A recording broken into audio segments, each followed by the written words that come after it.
Okay, welcome to this edition of the Cliff Edge Show, really podcast for relapsers. If you really want to give up your gambling and you don't know how, maybe this show will probably help you. So, along with Banksy and Freddie helping you with what's going on in the financial market, they have an interest in helping you know the difference between investing and gambling. Before we get into a testimony of mine personally through these characters, we can look at the situation of knowing the difference between chasing losses and chasing dreams. So, how to tell if you are a problem gambler? Now, it's important to understand there are key signs that you need to look out for. And obviously, you can visit this site, addictions.com, to get a deeper dive. But the key top two, in my opinion, that always seems to give an addicted gambler away is their habitual lying habit, and also they're very manipulative as well. And so it's like an insidious spirit actually takes control of them to be constant liars and very, very astute, brilliant manipulators. Now, you've got to understand that 1 in 2 problem gamblers have sold their possessions to pay gambling debts. 46% have severe problem gamblers have sort of stolen finance to finance their habits, and it's average of £28,000 is the average UK level of debt of problem gamblers receiving treatment from GamCare. So if you're carrying £28,000 of debt linked to your gambling, that's about the average figure in the UK. Now, that's a bit different to risk mindset. So the difference between chasing losses and chasing dreams, in my opinion, is the risk mindset, is the investing mindset. Now, one guy that I personally sort of take notice of is Warren Buffett, and he talks about his investing tips here, where he says cash is king, and COVID-19 proved that. Secondly, be fearful when others are greedy as well. Cryptocurrency, obviously trading proved that. Thirdly, dividends are your friend. If you have a look at what's going on with certain stocks, when the dividends are not being paid, you know things are really bad for the company. Fourthly, always buy undervalued stocks. So even though people are panic selling, you may have stocks that you know consistently going to do well regardless of what the market does, because the firms and the companies that sort of supply and own these stocks are well run.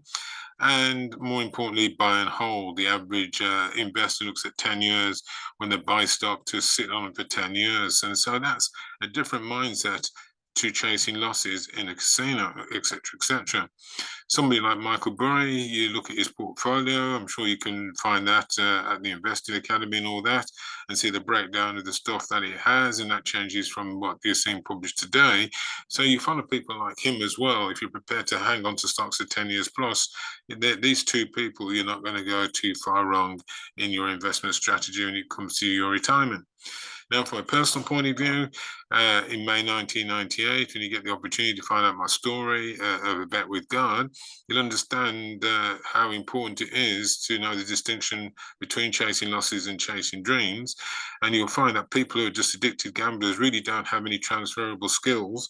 So they don't spend their time working in, say, communications, working in teams, working in computers, ad agencies, because they're spending all their time just sat on the table, sat in front of the computer, just gambling away. And since my last bet was in July 1998, even though I had that bet in May 1998, and I sort of the Freddie principle, where you think gambling is a way forward, it is not. So no matter how clever you are in in-play betting for football, etc., you'll end up in a very sad state in 10 years from now if you continue going down that route.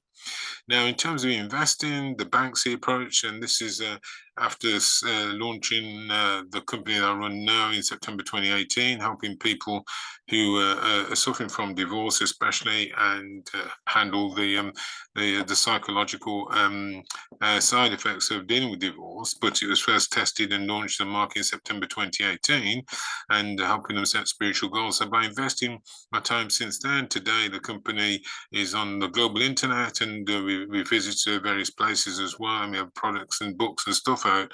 And so now the return on investment is just taking place in terms of generating revenue, but that's a lot different than sitting down trying to gamble and win money at sports by investing in a product that helps people to shift their perception or add value to their lives. So once you understand the difference between chasing losses and chasing dreams, your whole psychology starts to change. But you need to do something, observe those people who are doing the difference and start making some attempt to give up the gambling. And so as a result of that, you look at your attempts when you move from gambling to sort of investing as well, and use the levers, the people that are going to be inspirational. But do watch this channel. With Banksy and Freddie, we deal with both the downside and the upside of gambling and investing, and keep you up to date with what's going on in the stock market.